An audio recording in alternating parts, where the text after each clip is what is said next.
वर्तमान के इतिहास में यह बात पढ़ाई जाती है कि आर्य बाहर से आए हुए हैं।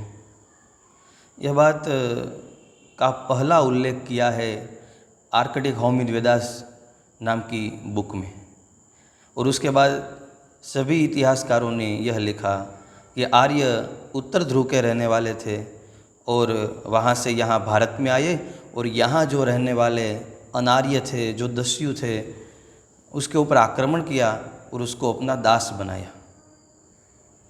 आर्य थे वो गोरे थे, और जो जिसको दास बनाया वो अनार्य काले रंग के थे, ऐसा वो बताते हैं।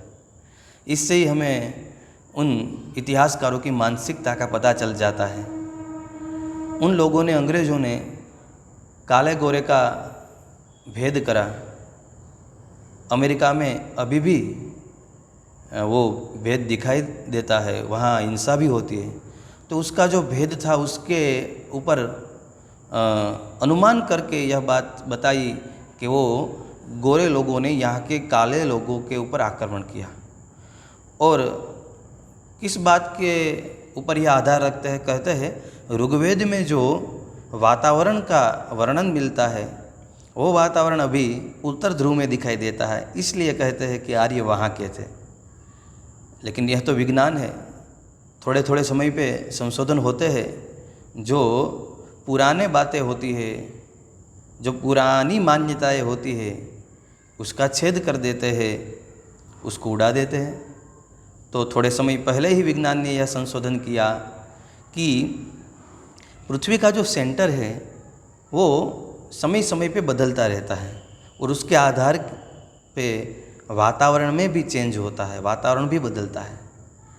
2000 साल पहले जो वातावरण वहाँ उत्तर ध्रुव का होगा वो भी नहीं हो सकता, और 2000 साल पहले या 2000 साल के बाद जो अभी का भारतवर्ष का वातावरण है वो नहीं होगा या नहीं होगा।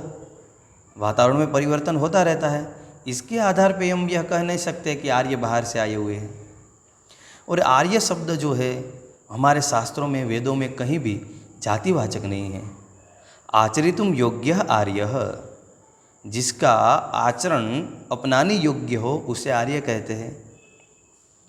आर्य का मतलब होता है श्रेष्ठ, सत्कुलोद्भव, धार्मिक, बुद्धिशाली, ऐसा अर्थ होता है। पुराने समय में जो स्त्रियां थी वो अपने पति को आर्यपुत्र कहकर संबोधित करती थी। हमारे वेदों ने भी घोष किया, कृण्वन्तो विश्वम आर्यम, यह पूरे विश्व को हमें आर्य बनाना है, श्रेष्ठ बनाना है। तो ऐसे आर्यों को, ऐसे हमारे पूर्वजों को हम प्रणाम करते हैं।